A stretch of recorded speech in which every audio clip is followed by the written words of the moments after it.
साथियों, हमारी वसीयत और विरासत।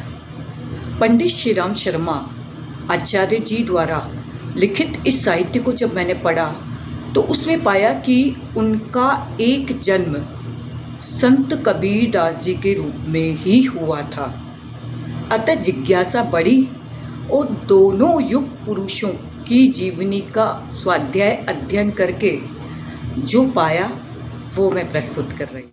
संत कबीर दास जी एवं पंडित श्रीराम शर्मा आचार्य जी का साहित्य और दार्शनिक तत्व सर्वकालीन, शाश्वत, सदैव मूल्यवान, उपयोगी और महत्वपूर्ण रहेंगे।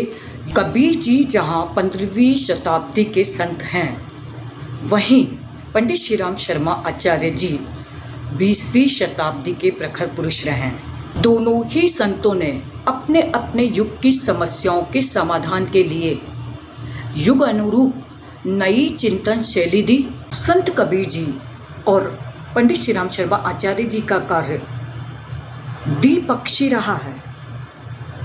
एक ओर जहां उन्होंने सामाजिक विषमता, रूढ़ियां, प्रथाएं, अंधविश्वास, पाखंड, इन सब पर कड़ा प्रहार करते हुए क्रांति का रुख अपनाया, वहीं दूसरी ओर स्वस्थ समाज के निर्माण के लिए अपने जीवन, व्यक्तित्व, कृतित्व के माध्यम से अनेक उदाहरण जनता के सामने पेश किए। दोनों ही स्वभाव से चिंतक और विचारक थे। दोनों ही संतों ने जात पात, ऊंच नीच से ऊपर मानव धर्म को सर्वोपरि माना। दोनों के गुरु थे।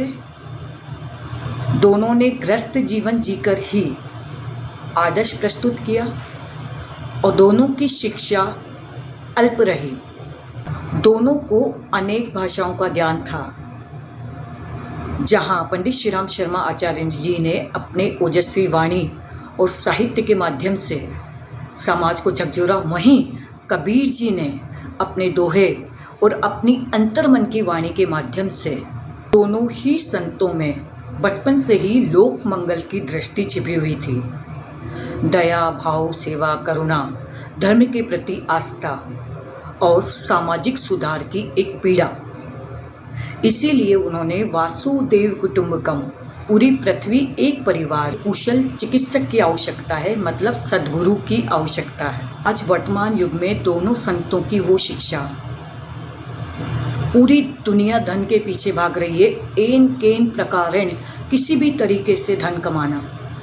धन और माया के बारे में पंडित श्रीराम शर्मा आचार्य जी ने कहा, स्वयं अमीर बनना मतलब अनेकों सैकड़ों लोगों को विवश करना है।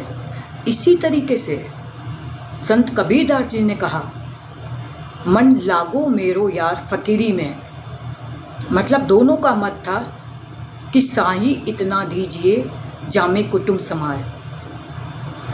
धन की पवित्रता पर उन्होंने विशेष फोकस किया। दोनों ही संतों ने प्रकृति को माँ का स्थान दिया है। इसके सानिध्य में रहकर ही हम निरोग, स्वस्थ जीवन और दीर्घायु प्राप्त कर सकते हैं। पंडित श्रीराम शर्मा आचार्य जी ने इसे वैज्ञानिक दृष्टि से व्याख्या करके प्रस्तुत किया, वहीं संत कबीर दास जी ने आध्यात्मिक दृष्टि से उसकी व्याख्या की। कबीर जी की वाणी का उद्देश्य था लोक जागृति, व्यक्तिगत उत्कर्ष, आध्यात्मिक दृष्टिकोण को अपनाना। वो ही पंडित श्रीराम शर्मा आचार्य जी का इस वैज्ञानिक युग में रहा। दोनों संतों को पढ़ने के बाद ऐसा प्रतीत होता है कि इस युगांतरी चेतना के समय, जहाँ हर व्यक्ति शिक्षा, तर्क वितर्क, तथ्य सत्य और प्रमाण चाहता है, ऐसे में वैज्ञानिक अध्यात्मवाद के प्रणेता पंडित श्रीराम शर्मा आचार्य जी ने कबीर जी के उस कार्य को विज्ञान सम्मत प्रस्तुत करने का प्रयास किया है। ऐसा लगता है कि वो उनके प्राय बनकर उभरे हैं। दोनों ही संतों, पंडित श्रीराम शर्मा आचार्य जी और कबीर जी को ज्ञान मार्गी कहा जाता है, लेकिन दोनों को भक्ति भी उतनी ही प्रिय थी। दोनों के जीवन दर्शन का स्वाध्याय करने के पश्चात मुझे ऐसा प्रतीत हुआ कि मध्य युगीन विभूति संत कबीरदास जी थे, तो आज के आधुनिक वर्तमान और वैज्ञानिक युग की विभूति पंडित श्री राम शर्मा आचार्य हैं। साथियों, दोनों ही संतों ने एक ग्लोबल मैसेज दिया, वैश्विक संदेश, कि कोई भी क्रांति, परिवर्तन, नवीनता लहू और लोहे से नहीं आएगी, वो आएगी विचारों की ताकत से, वैचारिक क्रांति से।